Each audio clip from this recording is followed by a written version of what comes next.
Greetings, Earthlings. I hope you can hear me. I have my fan on there, my air conditioner going, and my camera with its ambient mic picking everything up. Welcome to live stream number 61, everybody. It's great to see everyone again. Well, let's see who we're dealing with. Yes, I have a completely different sort of layout. We'll talk about that in 1 second because it may not be permanent. Let's see, Barry's here first and foremost. Hello, my buddy. Jeffrey's here. Butch Magnum is here. Butch, I have your Tri-X developed and scanned. You should be getting an email from me in the next day or two. I got to do a couple things and then upload it for you, and then I'll get it in the mail back to you. Radios is here, and Mike is here. Happy Sunday. Hello, Remjet. Whoa, I'm losing it here. Bonnie's here. 30 seconds early I am. Mike says, remember the doorbell to this room, it's the like button. I love your analogies. Let's see, Jeffrey says, ending up a week of everyone getting sick in the house. No, not the COVID, something like a flu. Whew. Thankfully, it's sad to say thankfully it's only the flu, but I'm glad everybody is on the mend. Feeling 100 better than yesterday. Well, that makes me 100% happier than yesterday. Hey, Ben's here. Hello, buddy. Hi, everyone. Good to be here. It's been a busy day. Ben's working on another good, fun live stream coming up next Thursday, I believe. I tested a couple of regular 8 cameras yesterday. The Wollensack 46's exposure meter didn't move at all. Well, that stinks. It happens, you know. Mike says, I don't know why, but I've been feeling a Polaroid kick this past week. You know, it's funny, Mike. I'm kind of on the same page as you. Is there a Polaroid showing anywhere, Mike? Behind me? I don't think so. But I was cleaning the closet there. Had to get something out of it back there, my film closet. And I pulled out a Polaroid camera. It's brand new. It's still in the box. And I also have I wanted to show you guys. We redid everything. Let me see if it's right there. It's not. Well, I got my Polaroid here. Can you guys see that one? Anyway, I got a lot of Polaroids. I really need to get back into it, but the film is so expensive. Just ask Dave Knopp. Speaking of Dave Knopp, woohoo, new shelf unlocked. So, okay, Dave is here. Good. Dave, we got some things to discuss. You know, me and the crew.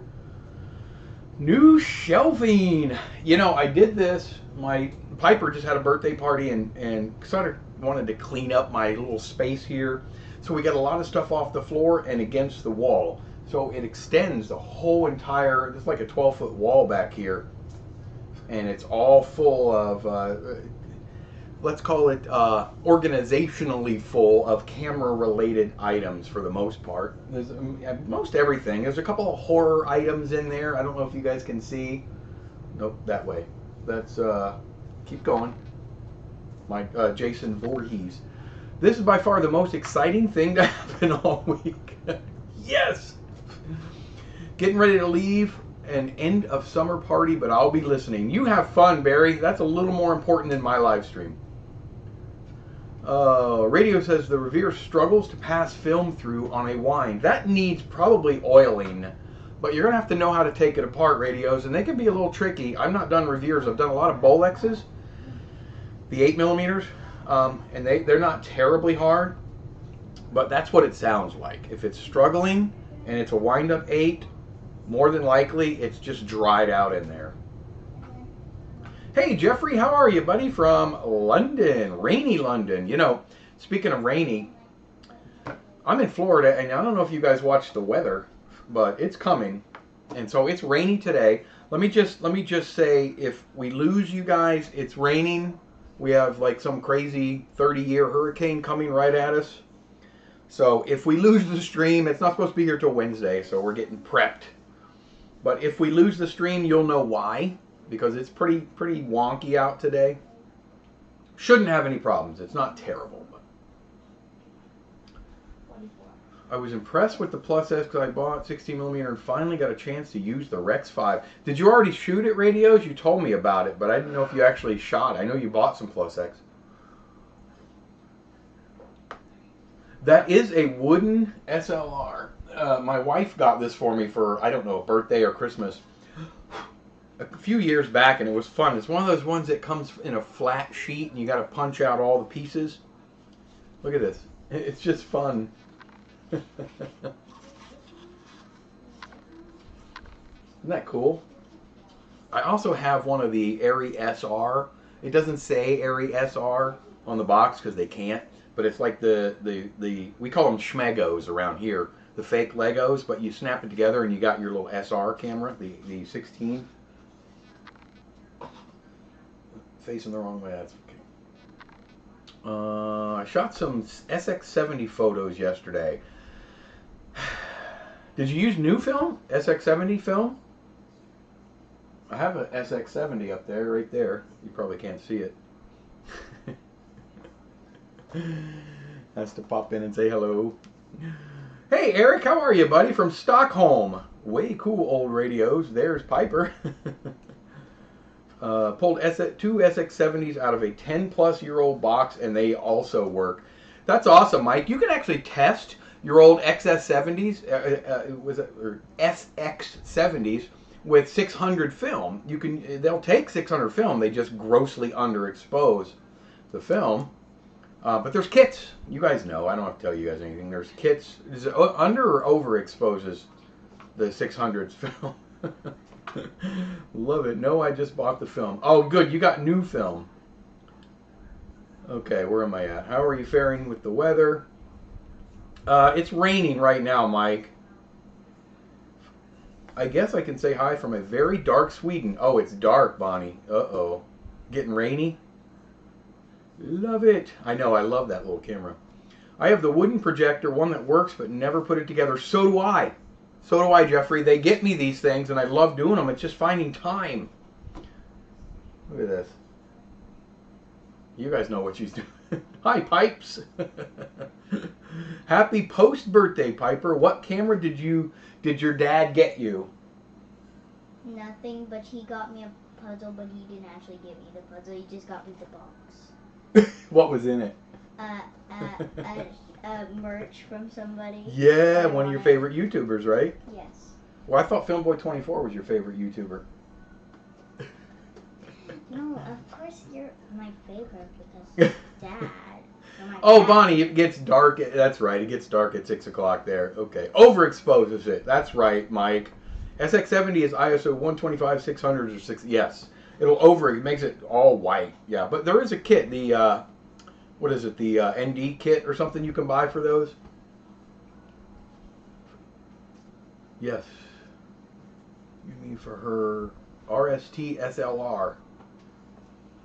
Time for. Yeah. Filmboy24 does not have a merch shop. I know. Speaking of non-merch shop, we did a thing. Okay, listen. I don't see Manny in the chat. T.O. Manny. Manny is the only one that hasn't sent his Tri-X back yet. I don't want to call him out, so I won't. Because I will say, Manny, you and I both haven't finished ours yet. Bye, Piper. I'll see you in a little bit. So Manny is the only one that hasn't sent the film back. Manny and I are the only two that have not finished our Tri-X. I think Manny might be done with it. He just hasn't sent it yet. Hey, Gordon! I'd love to use 600 in a Spectra. I have a Spectra. I just had it in my hands about a half an hour ago, Mike. But it's in the closet back there. Hey, Jim Cahill is here from Arizona High Country. He's nice and safe up there. First of all, I hope everybody's safe from the Hurricane Helene that just came by. It did a lot of damage, and if you got damaged, then I'm really sorry. We take on our share of issues here in Florida with hurricanes, but my heart goes out to the people, especially in North Carolina, Asheville area, whatnot. A lot of areas got hit really, really hard. So, whew, I'm sorry that happened. We got something coming that's doesn't look any friendlier. Anyway, the Tri-X's that I sent out to 5 people, I got them all back except Manny's. And guess what? They've all been processed and they've all been scanned. The 4 that I got back. I got Dave Knops. I got his back. I think he was the most recent or the second. I got Mike's here, Flying O. I got Matthew's right here, and I got Jeffrey. Jeffrey was done and sent me his about 4 months ago. I feel bad that I had to wait so long, but that was my fault. I could have processed it, but I processed and I scanned all 4 of them. Woohoo! I know, Rimjet, I saw that. He's doing some really cool stuff with that big tube thing. That's pretty wicked. LGR got hit. What's LGR? LGR. So anyway, first I'm going to tell you, Mike, I'm afraid mine might have been blank, might be blank. Okay, first let me tell you, there's a little issue with every one of them. But first of all, there's issues with them all that was beyond any of our control, including mine. The first issue is they're all exactly, I think they're all from exactly the same batch, because they all had that weird mark on them, and I think they all came from the same spot. Tri-X traditionally holds up well over time. It does lose speed. That's why I was telling you guys you really want to try to overexpose it if you can. And it will lose a lot of speed over time. And it's a very grainy film anyway, so when it starts losing speed, I don't know, it kind of, the grain becomes a little more pronounced. Even though it sounds backwards, but it's not. YouTuber from North Carolina. Oh, okay. I got you. Got hit. Oh, that's too bad. So, Jeffrey, oh no. All right, well, I'm going to tell you. So, anyway, these particular rolls, they all were manufactured the same year. Identical. Like I say, I think they're the same exact batch. I do too, Jim. It's just that this is really old stuff. Bonnie, we have 3 rolls of Vision 350D from 2016 for $30 here, and so you better get it. Get it, Bonnie. That's a great deal. $30 for 3 of them. 2016, it would come out fine. So they all were manufactured in 1983. So they're over 30 years old, right? 40, I'm sorry, over 40 years old. The films that you guys shot. So first, I'm overly impressed with everything you guys did. I mean, you guys nailed it. I'm not even kidding you. These 4 are fantastic. You guys nailed it. I mean, you even had this goofy word. We thought it'd be fun to put a word out there. Mike, your word was art. Matt, your word was food. Jeffrey was empty. Manny was play. And Dave Knopp was hope. I mean, honestly, I couldn't have expected anything better. The theme that you guys found and came up with for each of those little muse words was fantastic. Hey, Russell. Hey, buddy. My camera had no way to... No, I know, Jeffrey, and that was the problem. That is the problem. Most people, most normal hobbyists like us, we don't all have access to cameras that are manual exposure, and there's just a lot of unknowns when you're shooting really old, expired film. It's a what do they call a Russian roulette, or it's just a gamble. It's hit and miss. What's going to happen? So I'll tell you, a lot of them are underexposed. Jeffrey, unfortunately, yours is pretty underexposed, but it's not the worst. Dave Knopp, I would have to say yours is probably the most underexposed. And again, that's not his fault. I know the camera he was using. He did exactly what I said he should do, and that's shoot everything outdoors. And he did, and it's still pretty underexposed.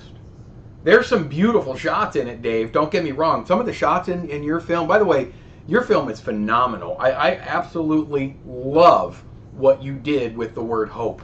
You guys are going to like this. There's enough to work with, Dave Knopp, but I'm just telling you right now, it's really underexposed. So there's a lot of darkness in it, which may work okay, but I love what you did. Jeffrey, yours is in the middle, kind of. It's a little underexposed, but it's very grainy. Everyone is going to be a little bit different. Yours is quite grainy.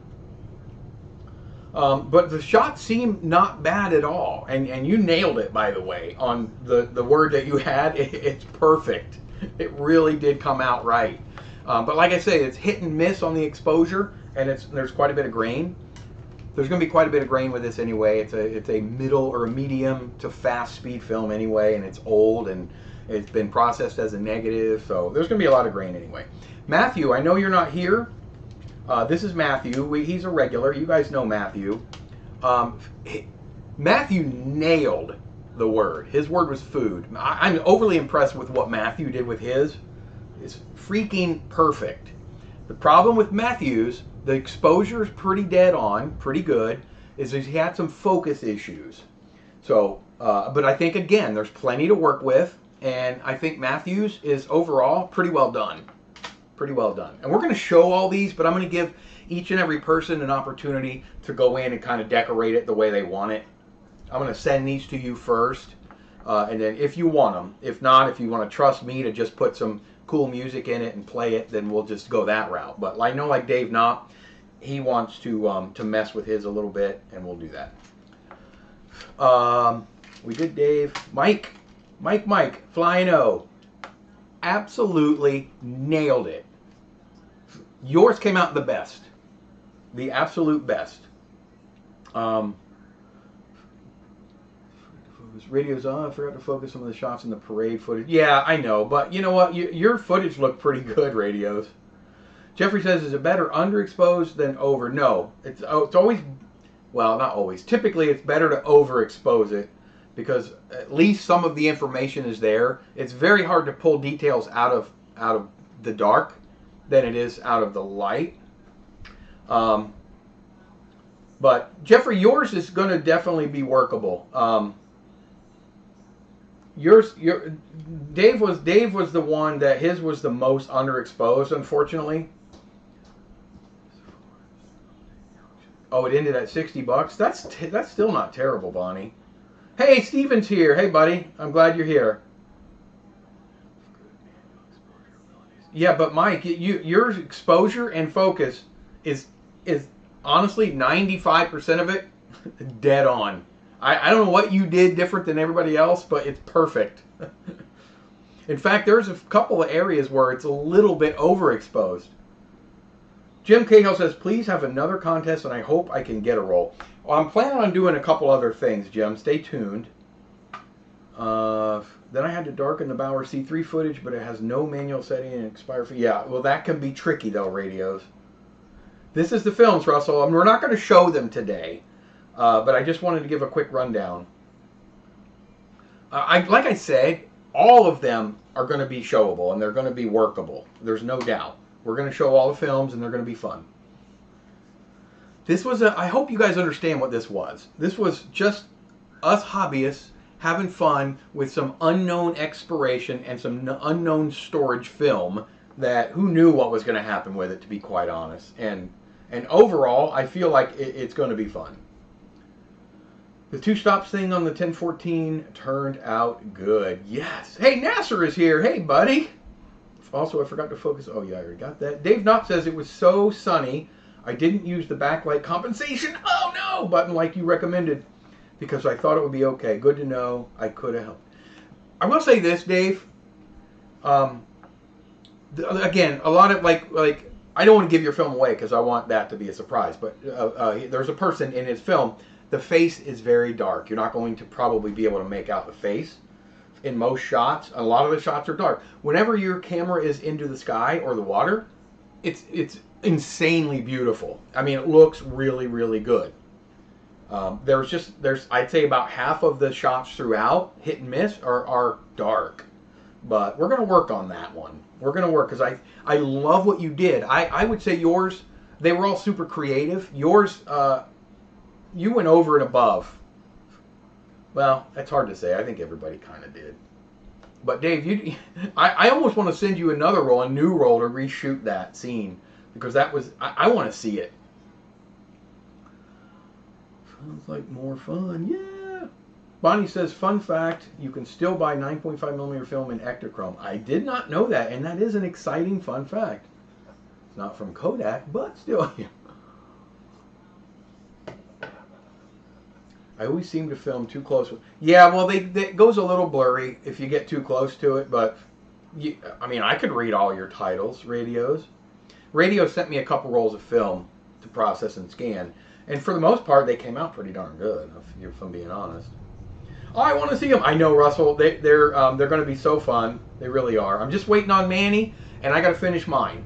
And when those are done, I probably within the next couple weeks, hopefully, I'm going to get the film. I'm going to give everybody an opportunity to take a peek at them and whatnot. What are the cameras used? I do know all of the cameras. I have them written, but I don't have them in front of me, Jim. Every camera was different. Each person used a different camera, which is kind of cool. I'm using the 1014 XLS. I can't remember what everyone else used, but again, I have them all written down over there. And if you guys could see what I have to get through to get to that, you'd understand why I'm not going to. But I will have all that information, as well as the frame rates and all that, when we show the films. Is it better to underexpose a reversal film? I don't think it is, Eric. I never think it's better to underexpose unless you know for sure that you're going to compensate for it in processing. Then that's a different story. I don't think it's better to underexpose any film ever, unless, well, I don't think it's ever good to underexpose, because I think you definitely lose detail. But if you know you're going to make up for it with processing, you can get away with it. Yeah, it was fun, Russell. I enjoyed the heck out of it, and I was so excited when I was developing these.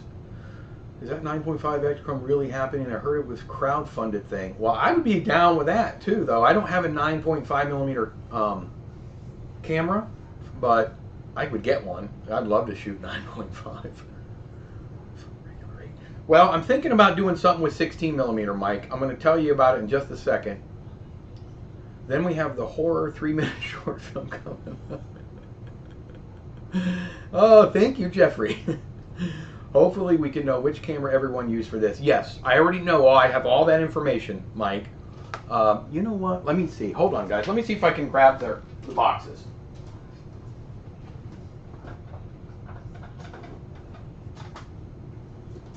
Yes. Okay, I have the carts here, and I think I wrote down. Let me make sure. And if you're here, you can see I have everybody's carts. Okay, Matthew used a Canon 310 XL. Good camera. 18 frames per second.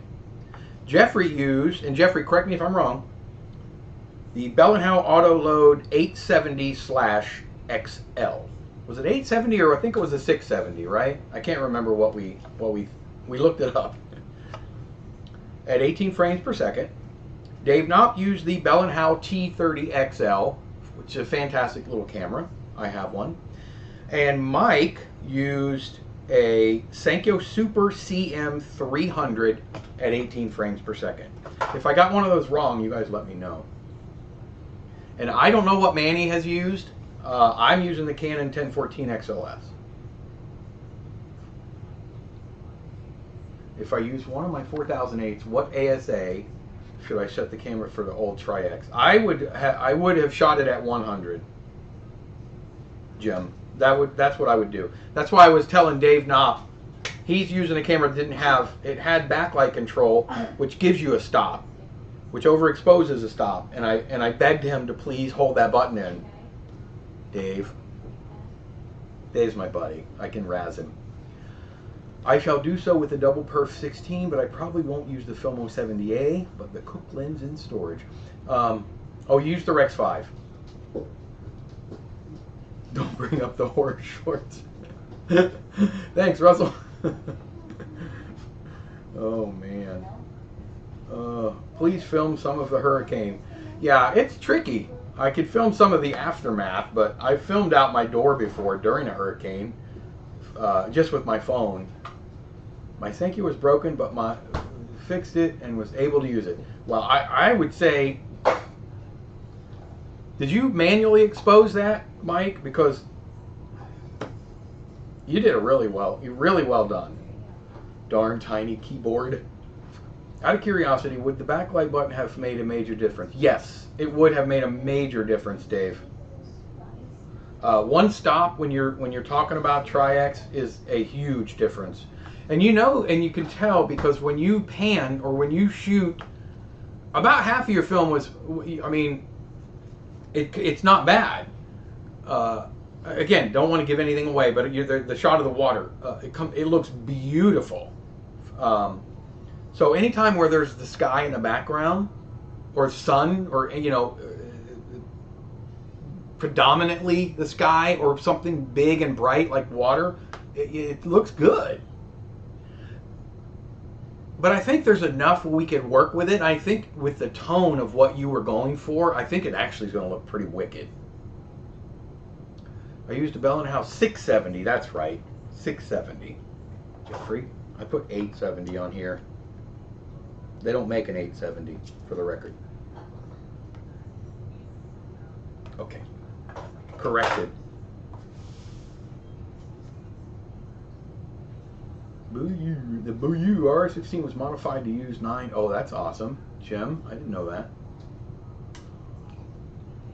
I know that my scanner, I have 2 scanners that will do 9.5 millimeter, but I don't have the guides for 9.5 millimeter. So we may have a problem there. So I don't think I could scan it. We'd have to figure out how to scan it. I could probably make it work, but I don't know yet. I got another swap meet next week. Woo! I love swap meets. The Bell & House 8s are underrated. Big time underrated. Yes. They're as underrated as Craig Booth in a live stream. Please be careful. Another hurricane is possible coming your way. I know, Craig. Thank you, buddy. Craig's my buddy for 30 years. Manual exposure. Well, you got to figure it out, Mike. I love the throwing. Well, I'm not going to give it away. You know what I mean.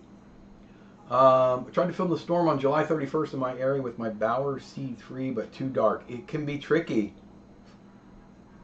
That's what was broken, but was able to reattach pieces to the control. Oh, control the aperture. Gotcha. Tree mess for darkened, but more expired film in the non-manual cameras. Gotta love super glue. Hey, Matthew is here. Matthew. Finished. Processed. I went through, I don't know if you missed, but you can watch later, but I went through, I processed, I've got 4 back out of the 5, and you guys did phenomenal. The only issue, yours is a little grainy, as are a couple others. The film was from 1983, so it's over 40 years old. That's expected. There's a few shots that are considerably out of focus. That's the only issue with yours, but there's plenty there to work with, and you nailed it. I mean, these little goofy Muse words, you guys, I mean, I don't know, you followed them way better than I would have. But Matthew, you got that one. You did it. You hit the head on the nail. So we're gonna take a couple weeks. I have scanned the films already, but I have to do a little work to them. I want to make them into manageable file sizes. Then I'm going to send them to you guys or upload them if you want to be able to make some changes, add some music, or do whatever. If not, if you want me to just throw some music in there, kind of to the vibe you're looking for, and then we're going to show it. And I am going to send all your films back to you, the physical films, because they are yours. And I will send you also a finished copy on Google Drive. But I'm so happy with what you guys came up with. But there are some over and under exposure issues with all of them for the most part, but for 41-year-old film, I'm happy. So seeing these films, has it inspired you for your film shoot, or do you feel more pressure? For my Tri-X, mine's about halfway done. I only have a couple more scenes I need to shoot, Dave, but it's 100% inspired me, and it's making me push myself even a little more, because you guys really did well. I mean, you got out of the house. You didn't film the backyard for the most part, so super impressed. Did I scan in 1080, 2K, or 4K? All in 4K. Hey, Cecil's here. Hey, buddy. It's good to see you. Ask Abraham Zapruder. Yeah, he knows. That's right, Ben. He's got the most infamous film shot in history, probably. Arguably. Let's see, Jim. I will send a pic of the Booyah. Yes, thank you, Jim. Can't wait to see. No expired film in my Minolta D10. Mike says, should I make popcorn for any of you? I have one film I'm going to show you. It's just a fun film. It brought back a lot of memories for me, even though I'm not in it. It's not my family. But it's a fun Kodachrome 2 Super 8 film from 1970. And it's a fun little family during Christmas dinner. We're going to show you that in just a little bit. Expired film, I'll stick to my Canons. Good choice. Matthew says, great to hear. The 310 XL can be really hard to focus. Yes, my 514 is exactly the same way. And I have a 310 XL. It has issues, so I don't really use it, but I'm with you, Matthew. My 514 is the same way. Wasn't the only one shooting. It could have been an issue, but I'm happy it turned out. Can't wait to see it. Yes, and you really did a swell job based on your word. Everybody did. Everybody did. Jeffrey, I like where you were going. Yours was probably the trickiest word. Jeffrey had empty. Interesting word. How do you... Yeah. He had it figured out. Cameras. I forget the Bolex H9. Wow. There's an oldie. Ben says, next week, can we at least see a couple of teaser stills from the films with permission? Yes. The filmmakers have already given permission because that was part of the acceptance into this fun project. Yes, I was going to do that today. But I just processed the Mike's film and Dave Knopp's film last night and scanned it today. So I really didn't have time. But yes, we're going to talk about my live stream schedule for the rest of October. But the next stream, I will have some teaser stills. Yes. Thank you, Ben. Super Cine, hey buddy. Hey Mike, what's your technique for getting the film out of the cart without breaking them open and not scratching it? Well, it can be tricky because it's easy to scratch it, getting it out of the cart. But what I do is, of course, you got to break the pin. There's a little pin that sticks out, and when you twist it, it bends it down. And you rotate this counterclockwise, this little back part here. Can you guys see that? My lighting is all wonky. Rotate it backwards till it breaks. You pop the end of the film out, and then you pull a little bit. You get it started on your reel, is what I do. I have a mounted rewind in my darkroom. Turn the light off, and then I simply, let's see. I know Adrian Cousins did a video where he showed, and I did it for a while, he made a little pin that pushes down this pressure plate, and I tried that, and it worked great for a while, but I just quit doing it. I now just have a rewind in my darkroom mounted, and I push this down, and as I'm winding, okay, I'm not doing it, so it's tricky, but I also kind of hold up on the bottom so the film isn't rubbing against the plastic. Oh, here it is. I use this finger, my forefinger, and I push down the pressure plate, and this finger pushes the film up a little bit like that. So basically the only thing that it's hitting, it's coming off the reel and it's hitting my skin as I'm winding it onto the reel. You got to wind it carefully because especially these older carts, they have a tendency sometimes just to stop mid-roll. And I've snapped film before mid-roll, and that's no fun because then you do have to break the cart. Take your time. Some of them they'll just click, click, click, click, click, click, click because that's that pin. It didn't bend all the way and it's hitting. Some will just come freely right off. Some are so easy to get off you could almost spiral them right onto your Lomo from the cart, but I don't do that anymore. Easiest way I found, I hold that plate in and I use my other finger to let the film run against my skin across the top of my finger right onto a spool, onto a reel. Take that off. They don't flip it, but I take it and I rewind it back onto another one. Pop it off. So now it's oriented exactly the same way it was in the cart, and then I wind it onto the Lomo tank. I should do a video on that. It's real easy. My Zapruder 414 bell mount camera has a broken spring. Man, of course, Matthew. You can't focus the Canon 310 XL. It's aerial focusing. Oh, is that what it is? You can't zoom in, focus, and zoom out? Very tough to visualize, Mike. Hey, Jim is here from Greece. How are you, buddy? Still bummed that Wollensack got one in 2 years. Has a bad light meter because it's seen. Which I don't remember which one that was. Is that a regular 8? Lotions. It puts the lotion on its finger. All right, where was I? Okay, so here's what I'm thinking about doing. You guys had talked about. Okay, so this was fun. this was a fun little project, and we're going to see all the films soon. I need to get Manny's. I need to finish mine. Within 2-3 weeks, hopefully we'll have them ready to go. Maybe a month tops. I mean, we waited 5-6 months already, so another month isn't going to kill us. So I'm thinking about doing this. Raise your hand if you would be interested in participating in a little 16mm fun exchange.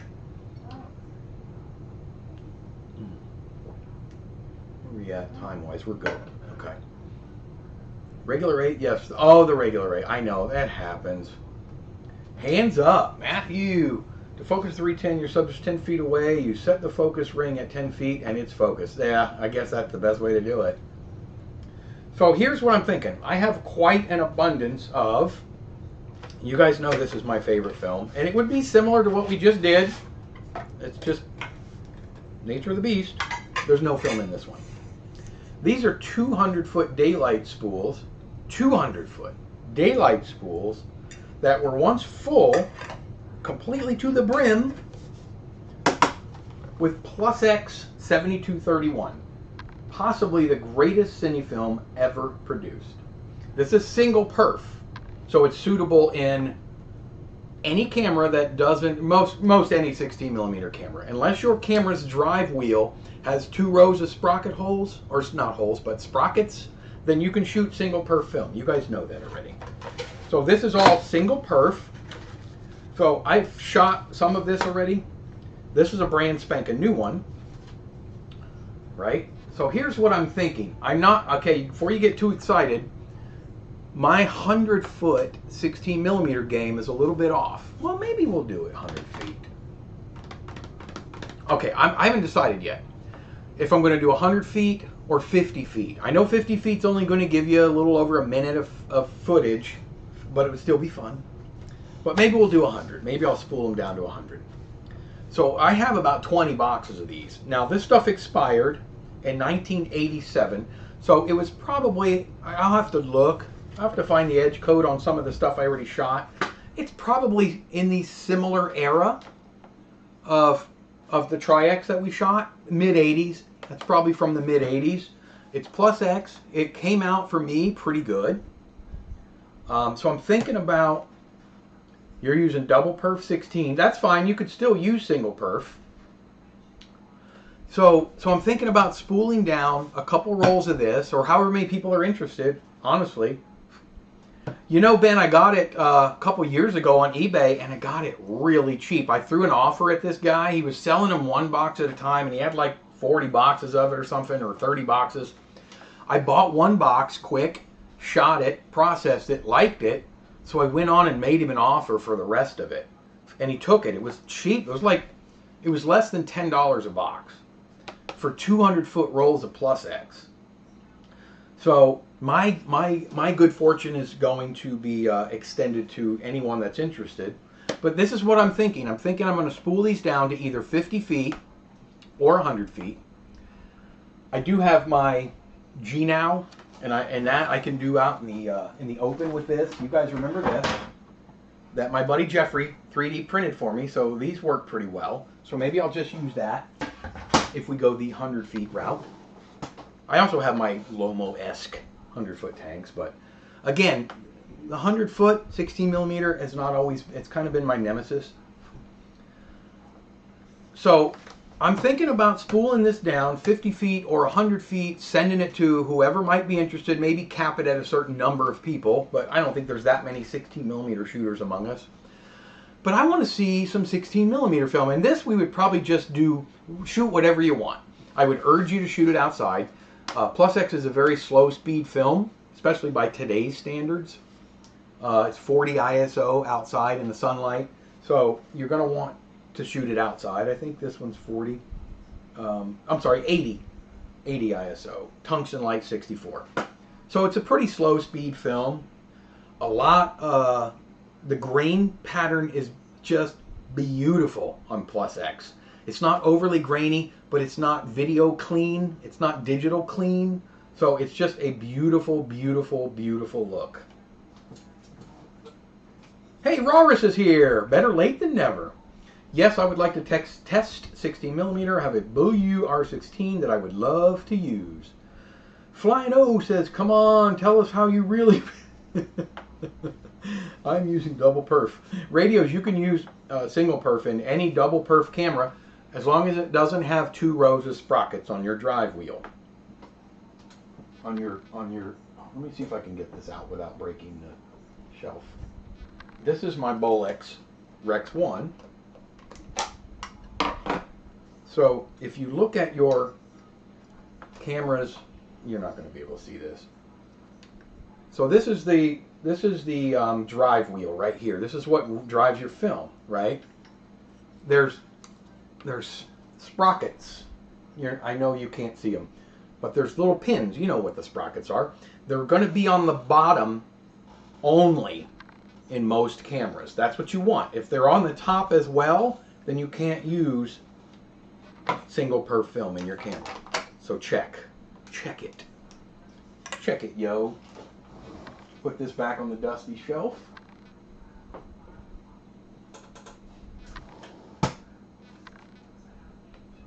Matthew says, I have a Bolex H16 that's sitting and being beautiful. That's sitting and being beautiful. It needs to be used.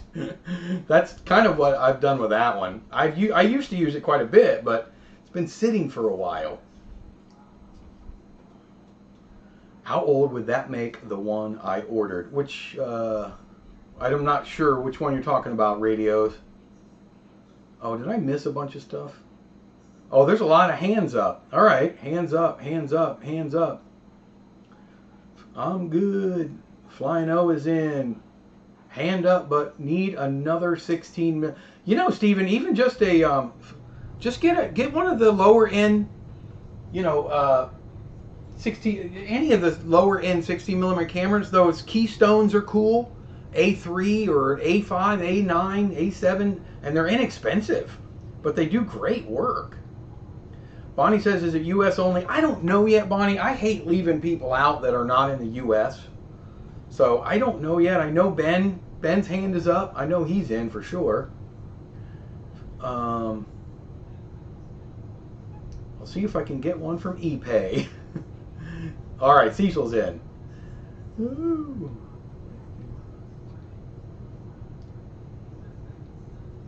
I would love to use it in my Area 16BL, but I still don't have a lens or a battery. Get one! Oh, MIC16. 20 boxes, yes. Well, yeah, Radios. Plus X just held up well. It really did. I mean, it has a tendency sometimes, the older it gets, it's going to start giving you that sort of that glowing effect. It sort of gets bright. You know, your detail, your shadows will kind of brighten up a little. I don't know. It just gets a glowing, like a ghosting effect sometimes over time. I think that's the natural radiation that starts affecting the film. Not a lot you can do about it, but it holds up way better than color film. Question. In camera with Super 8mm cassette, how manage the loop about the cells from the lens and the sound head? Is there an internal loop? Okay, so Jim, Super 8, no. Super 8 film does not have an internal loop. It literally just, if this is what you're talking about, these Super 8 cartridges, this is everything there is for a Super 8. This is a little springy pressure plate that's built into these little plastic Super 8 cartridges. I know that's going to be hard to see. It's just a little springy, right there. It's just springy.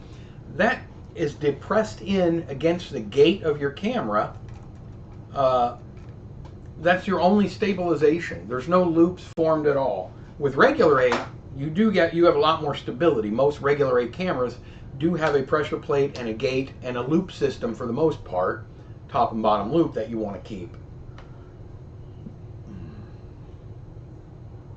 And the sound head, these are silent cartridges. Sound carts would be a little bit longer and they have it open under here. And this is your picture side, this is your sound side. And there's 18 frames that separate your picture and your sound or your audio head. Barry's back. Hey, buddy. I know, guys, I'm so far behind. But I do want to tell you guys really quick about the the rest of the live stream schedule for October. It's weird. I have a family function next weekend, so I can't live stream next Sunday. So we're off for next Sunday. We are on again for the 20th. So we're going to skip a week, right? And then we're back on for the 20th. We're going to have a big blowout blast end of October live stream fun because we're off again the following week. It's my 20-year anniversary. There it is, kids. That was 20 years ago, the 29th of this month. So my wife and I are going away at the end of October for a nice little 4-day getaway. So I won't be streaming on the 27th, but shall be back the following Sunday, whatever that is, in November. So that's the schedule. On again, off again. Just try to remember on again, off again for October. So we're on, off, on, and then we're off. Okay. But I'll remind you in my community tab. I wish we could include people in other parts of the world. These things. I do too, Mike. It just gets so expensive. Shipping anymore, even just domestic shipping is crazy now. But I'm not saying no. Let me figure out what we're going to do first, and then we'll go from there. Because I think we only have 4 or 5 that would probably be interested anyway. So I hate not including them. Just got myself an Agfa Move Zoom 10 for a good price. Looks new and works fine from first look. But didn't know how heavy the camera was. It looks like a tank though. At least you know it's durable. Mike, what ISO would you rate Plus X nowadays? If I'm shooting 40-year-old Plus X, I'm rated probably 25 ISO. That's probably what I would do.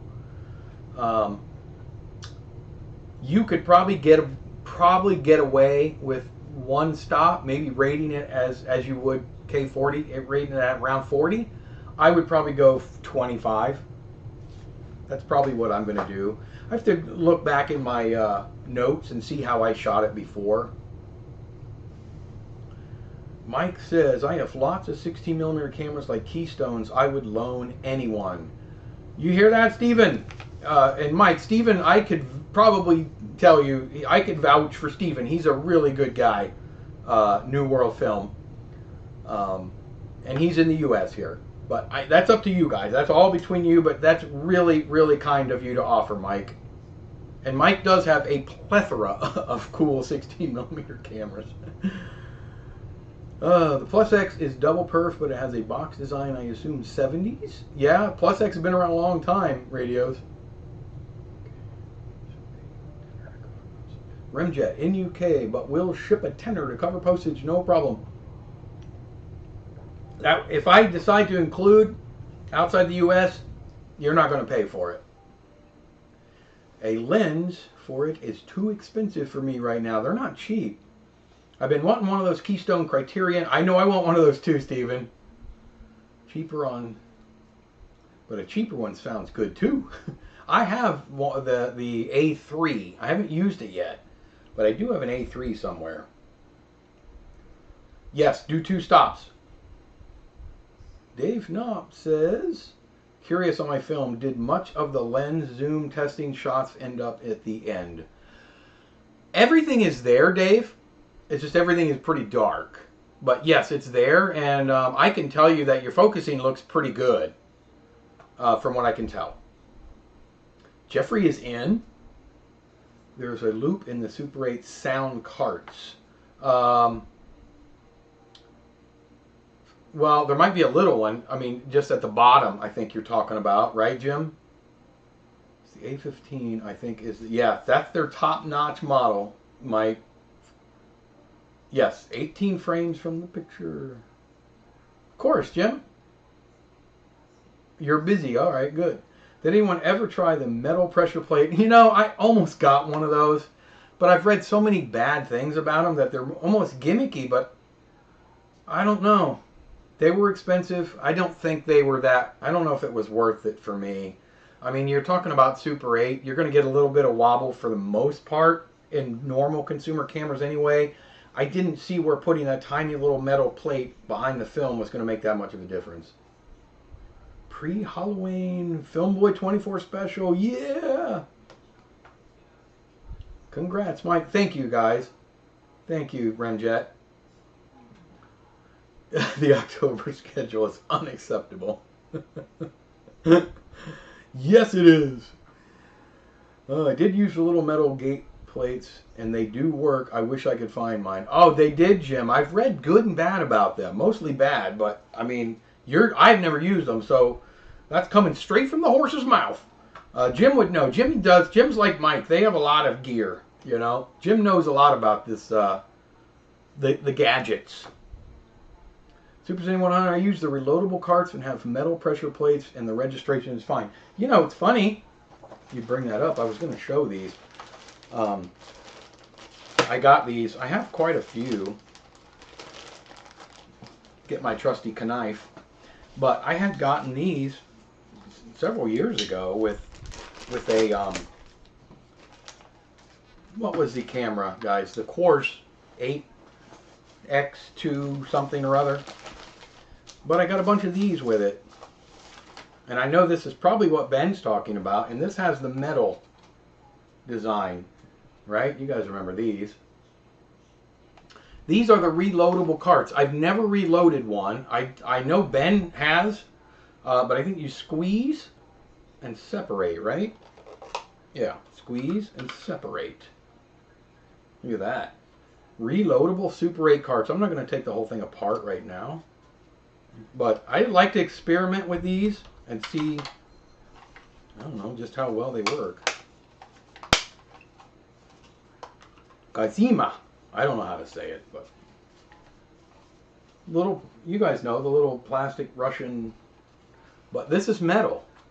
And I think that's what Ben's talking about. It almost feels like that would scratch it. Here in Sweden is super expensive too. I once paid like $4 to ship a DVD within my own city. Yeah, it's getting crazy. It has to be because the film image has to stop, but the audio can't stop. Actually, the sound head on Super 8 is actually 18 frames ahead technically. Yes, it is. Yes, use them. They will change your life. Well, the problem is I don't have any Super 8 film to put in them, Ben. Or do you mean use these, take the film out of the carts and put them in these? Guys, I know I missed a bunch of chats. I'm sorry. I'm trying my best to catch up with everybody.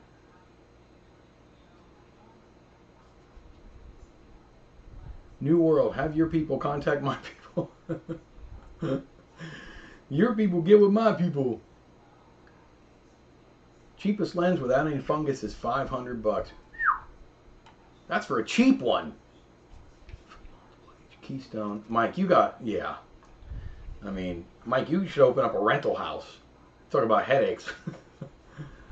There is a loop. There has to be because the film image has to stop. Yeah. I know there's a little loop at the bottom, but I don't know where it forms an actual loop. I think that is its own loop, right? It comes around. I know it's 18 frames behind the image.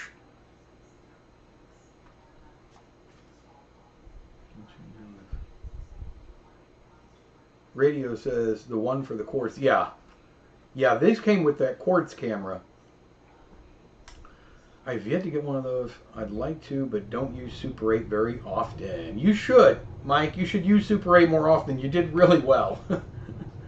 Good for taking vision, removing remjet, then boom. Oh, nice, remjet. I didn't even think about that. Yeah, remove the remjet, reload it. Now you're talking. Yeah, not a bad idea. Or getting double Super 8 and slicing it yourself. It can compete with old Super 8 sound film too. Sure not how much has been used on it. Can it still be processed like silent Super 8? Would it cost me to do that? Are you talking about the, Robert, you talking about the sound stuff? I'm getting mixed up now.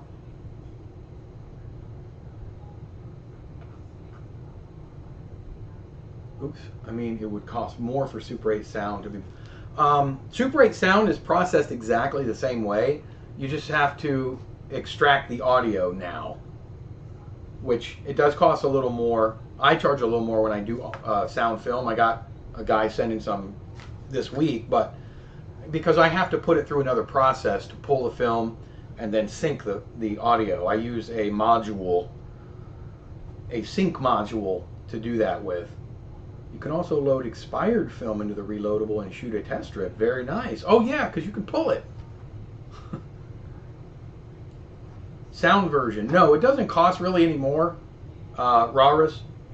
If you mean to process and scan, it does. If I do it, it's $5 more is all I charge. But as far as buying, it can be tricky. I've shot sound film and it didn't come out, the audio, and I've shot sound film and it's come out beautifully, as beautiful as it can be for, you know, a 16th inch wide strip of magnetic audio.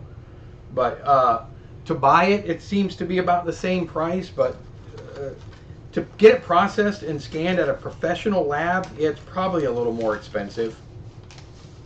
If you want it processed and scanned at a non-professional lab like mine, it's only $5 more. I have to run it through a projector after I scan it and extract the audio via my RetroSync sound module, and then render that to the correct frame rate, and then sync the two together in editing.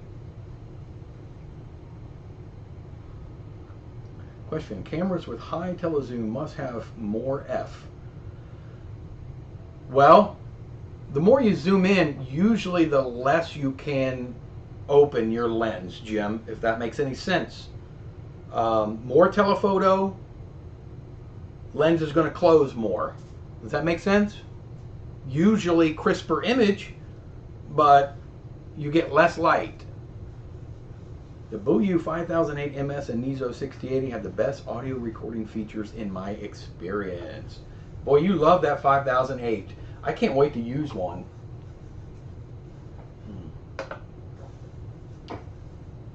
Matthew says, Bonnie, 1987 cool. I'm quite curious to try it out.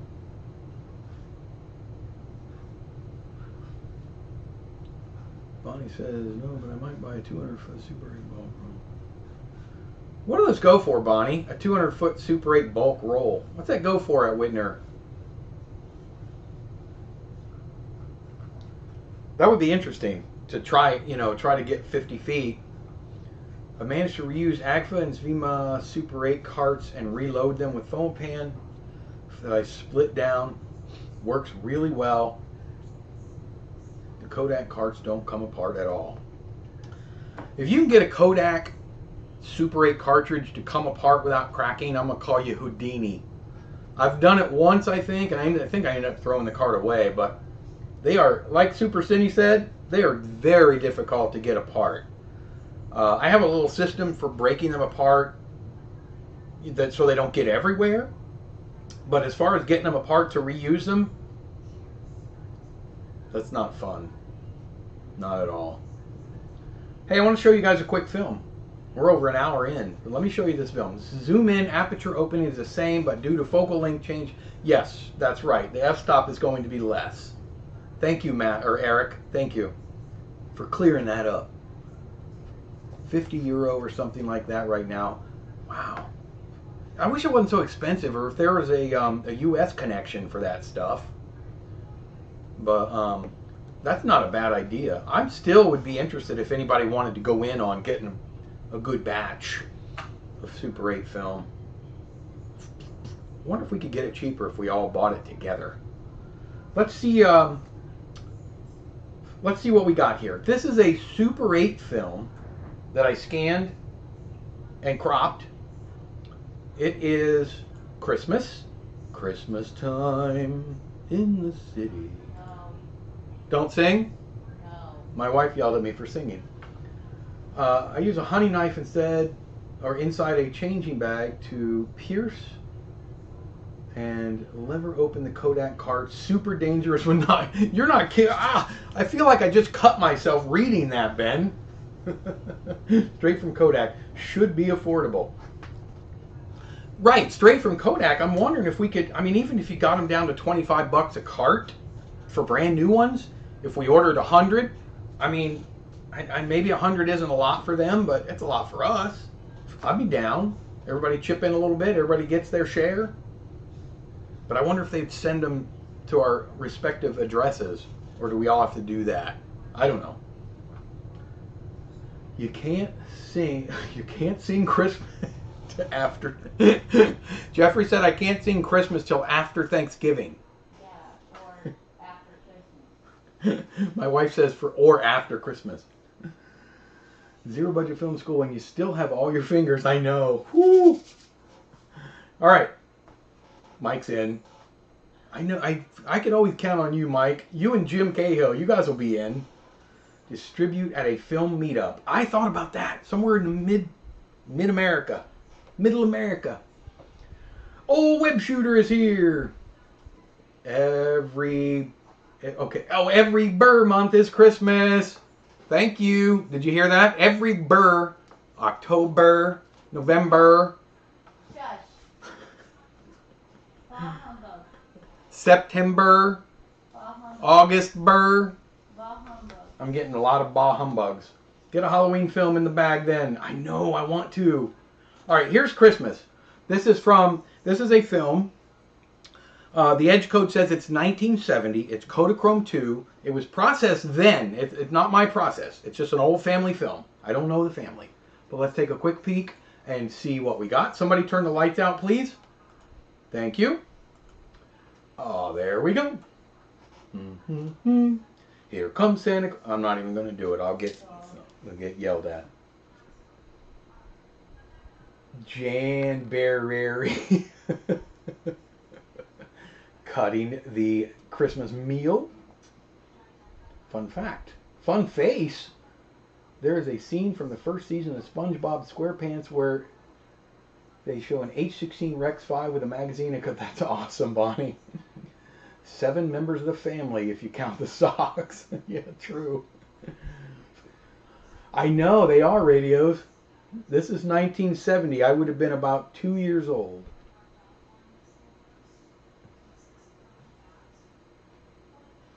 Electric 70s. You remember those? I think my in-laws still use that. And there's those things. What did they call those? Newspapers. That's right. You remember those? Is she cutting the roast beef? It looked like it. Looks like they use one of those bright... Yeah, it gets really bright in a minute, Ben. It's like they blind people out with those things. It just look at that, how it blows out his shirt and everything.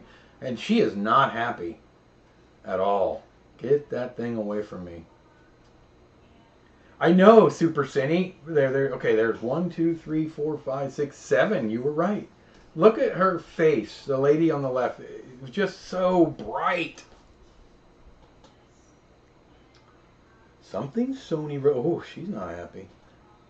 TV behind the couch. You remember the big console TVs? I mean, you could put a mattress on top of them. Blinded by the light. No dark wood, so dark wood grain everywhere. I mean, this film screams 70s. Look at the hair. The colors are fantastic. And for the record, 0 saturation added to this film. This is pretty much a straight scan with a tiny bit of black levels adjustment, and that's it. The avocado backsplash, I know. Kind of reminds me of my house when we first bought it.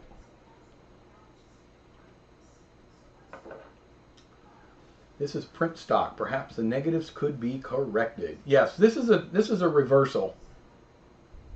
Here comes Jim singing Santa Claus. I'm not there to hear it. Oh boy, and there's dinner. And now, of course, you know, we got a big room. The light's only going to reach so far. But you look at the blue coming in from outside. They're shooting that Kodachrome tungsten film, tungsten balanced film, and you can see how the sunlight blues on the outside.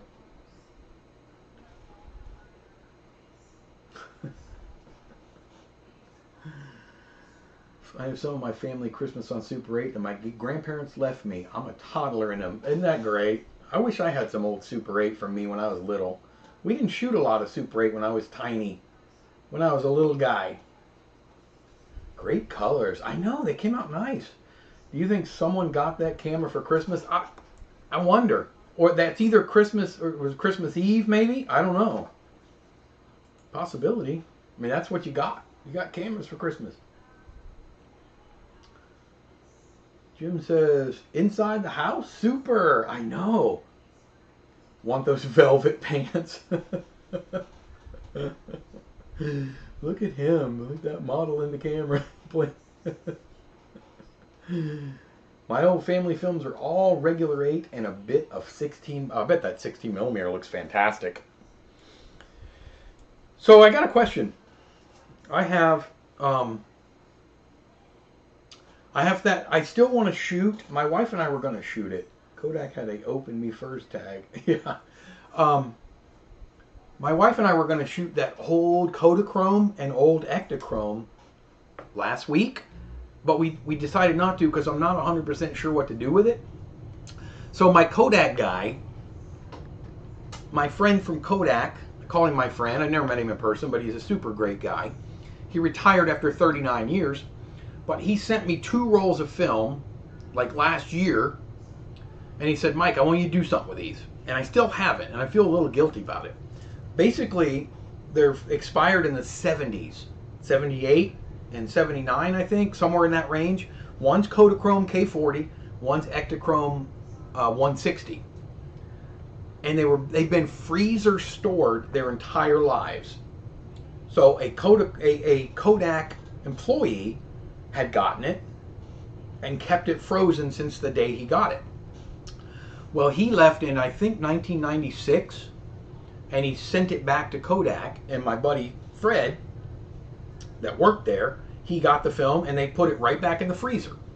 So he said there was basically a period of maybe 2 weeks of the film's entire 40-year life, 40-some-odd year life, that it wasn't frozen. So it would be really, really interesting to find out how this film would turn out, being that it's frozen right now in my freezer, and I don't want to waste it. That's the problem. I'm not going to shoot, a film of the dog in the backyard like I do when I test all my film. Thanks, Jim. But I'm thinking of trying to figure out what to do with it. I want to shoot a persons. I thought about maybe doing some sync sound, try it in the best camera that I have, but doing something where we could really try to feel it out, and see if it made a huge difference or not. For it being frozen its whole life. So if you guys have any ideas, I'd love to hear them. How can we reduce the 16 millimeter Aeroflex high sound when recording sound? You know what? That's the question of the day. And I actually have that written because I want to do a video, and we're going to test that very thing that you're talking about. I'm not sure. Outside of just bulking the camera up with blankets, I don't know how. You have to get a blimp. You have to cover the camera, including the lens, because sound can emanate from the lens as well. Very difficult to silence a loud camera. I checked one of those old Uncle floodlights for Super 8. It was amazing how hot it was. You could heat your whole house up. Absolutely. I have a couple still, and they're dangerous. You could cook with those things. Most of them are around 600 watts. They don't really measure like LED lights with watts anymore, but it's bright, and they were crazy. They were called sun lamps for a reason. They even had this metal thing that snapped onto the front so you could prevent yourself from touching the bulb. But if you touch that metal thing, you're gonna get branded. You try motion shooting inside the car I've shot out the window and have also mounted cameras on the hood and shot in the car, Jim. Make sure you film your kids with some of it. You'll be glad in 20 years. You're exactly right, Mike. Collaborative short film. Nice. That's not a bad idea, Matthew. Filmboy24 FilmCon 2025 should be held in Rochester, New York. Damn you with your ideas, Jeffrey. Is that because it's very close to you? That's a good idea, actually. I know, burnt my hands with it. That's very easy to do with those lights.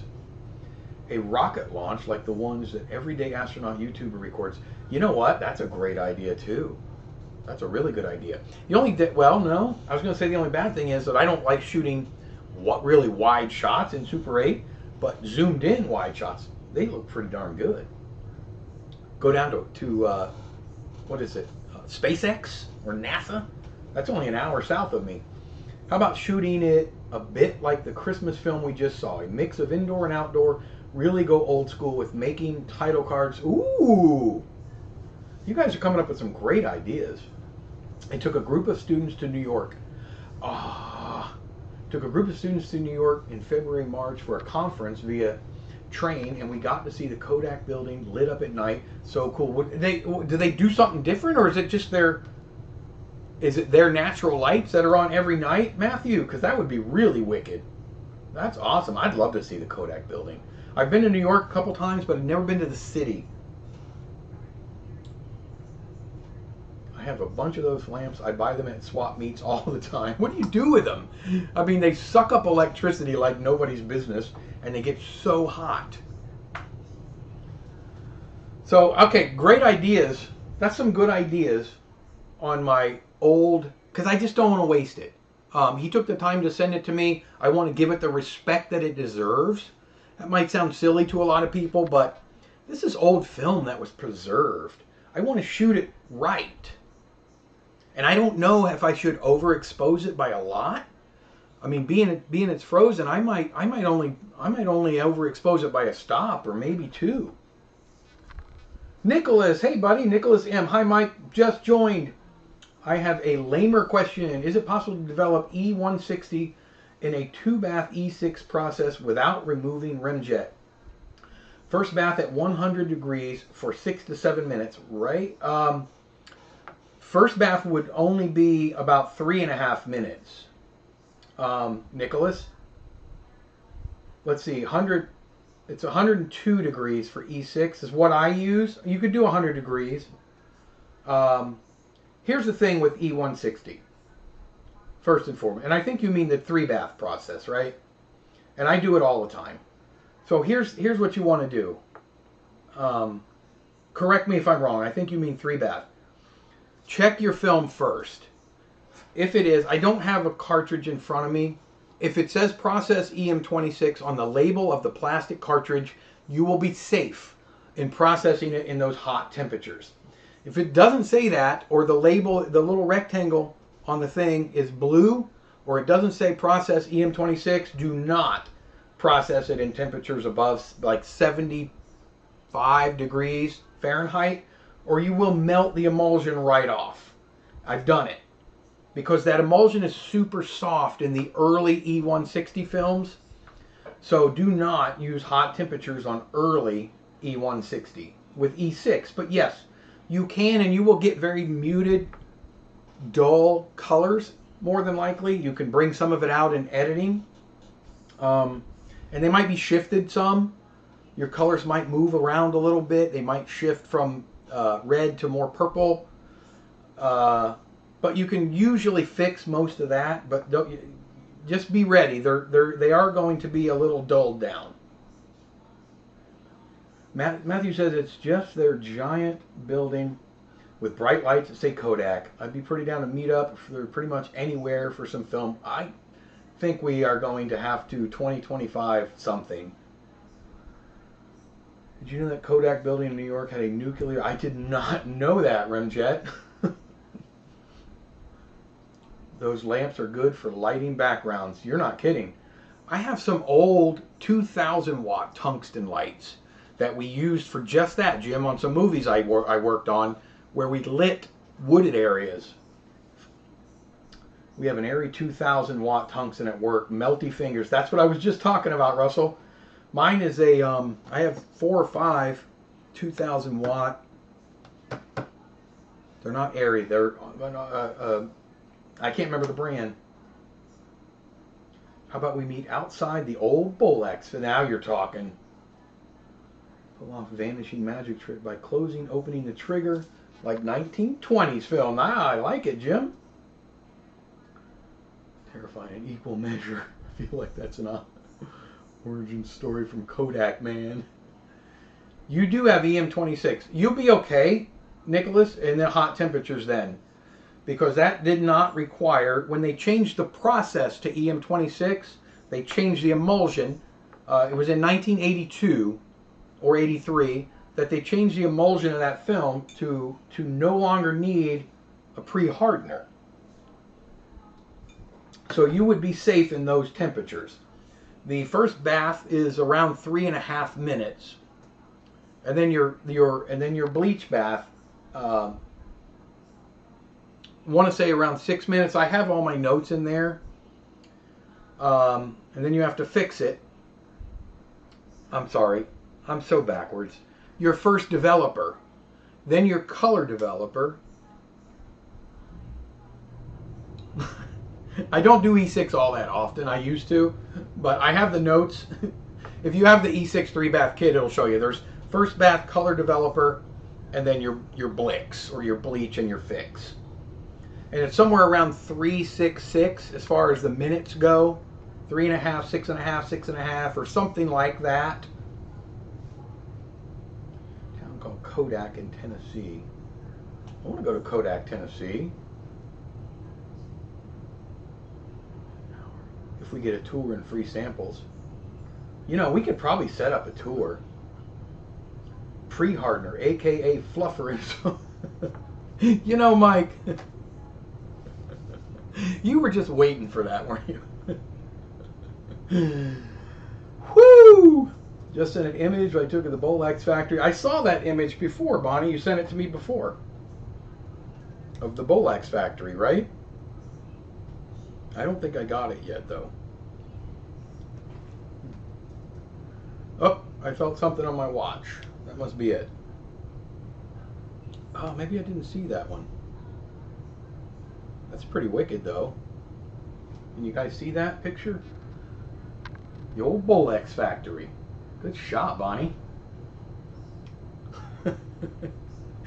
Mike, you crazy. I processed 6 Super 8s in a Bellini ECN2 kit last week, and it came out beautifully. Would recommend. That's awesome, Russell. What films were those? Were they the Vision stocks? You can also process E6 film in ECN2. It would just be a negative. Colors would be a little wonky. And also, Nicholas, you can use ECN2 on your old Ektachrome 160. It'd just be a negative. All right, kids, listen, I'm an hour and 20 minutes deep. Oh, it's Vision 350D. Awesome. I've used the ECN2 kits from, who was it? The Cine, what is it? Cine something. You guys know what I'm talking about.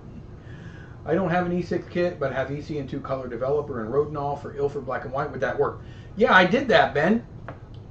I processed the E6 using black and white and then an ECN2, but just re-exposed to light. It came out pretty good, actually. The colors were off a little bit, but it was a reversal, and it looked pretty darn good. I want to do it again. E100. I'm planning on buying E6, develop some E100 and Santa Color 100 rolls I have lying around. E6 is fun. It's just have some ready before you mix your E6 kit. It's only going to last you a couple months. And then it's bad and it's expensive. Excuse me. Thank you, Barry. Mike, you're going to email us a link to download the films to edit? Sure. Let me get it all finished. And then I'm going to upload your films. I'm going to get them into a more reasonable size and probably MP4. But I'll have a high bit rate, so they'll be, you know, in the 3 to 5 gigabyte size. So they'll be a good high quality. But I'm going to upload them all to Google Drive, and then I'll email all of you to download your films, have fun with them, and then put them back in the drive, and then we'll show them. If you're going to add music, please add royalty-free music. I'm not worried at all about monetization. I don't monetize or get monetization for my live streams anyway, so I'm not worried about that. But I don't like using other people's music. So just use royalty-free music if you can. AI music, nice. I have one 16mm roll and 5 35mm ready to be developed. Get them developed. Big 50D energy. Mike, are you going to email? Yes. So guys, I have to wrap it up. We got a lot to get finished today. We're still trying to wrap up this whole hurricane is coming thing. So I got to do some prep. We got to get some stuff ready for the kids. Can't wait to see the footage. I know, Matthew. You did a great job, by the way. Other than a couple focus issues, you really nailed it. There's royalty-free music on YouTube. If we're going to show these on YouTube, so go to the YouTube Music Library. Sign into your account, log into your account, and do a quick Google search for YouTube Music Library. And there you will find all the royalty-free music you want. I have a credit ending that is nearly 20 minutes long. Oh, Jeffrey. AI music might be the way to go. Day 6 of Holga Week 2024. 1 day left. Use camera once a year, and that is it. Bye. Great show. Thanks, Mike. Thank you, Ben. Thank you, guys. Thank you so much, all of you, every week. Happy anniversary. Thank you. Be safe. Thank you, guys. Fun fact, hurricane is the name of the town. You and your FNAF. Hadja. Thanks, Mike, as always. Thank you guys so much. No live stream next week, but we'll rejoin the following week, and then the last week we're off. I'm off. So we'll see you in 2 weeks. I miss you all. I love seeing all your faces. Be safe. Thank you, guys. Smash that like button on the way out if you don't mind, guys. I appreciate it. And I will see each and every one of you beautiful people next week and a half. 2 weeks. In 2 weeks. Did I say next week? I'll see you all in 2 weeks. I'm losing it. Hadja, everybody. Thank you, Super Cindy. Thank you, guys, everybody. I got so many beautiful, great subscribers and watchers, and I love this group. We'll see you guys 2 weeks.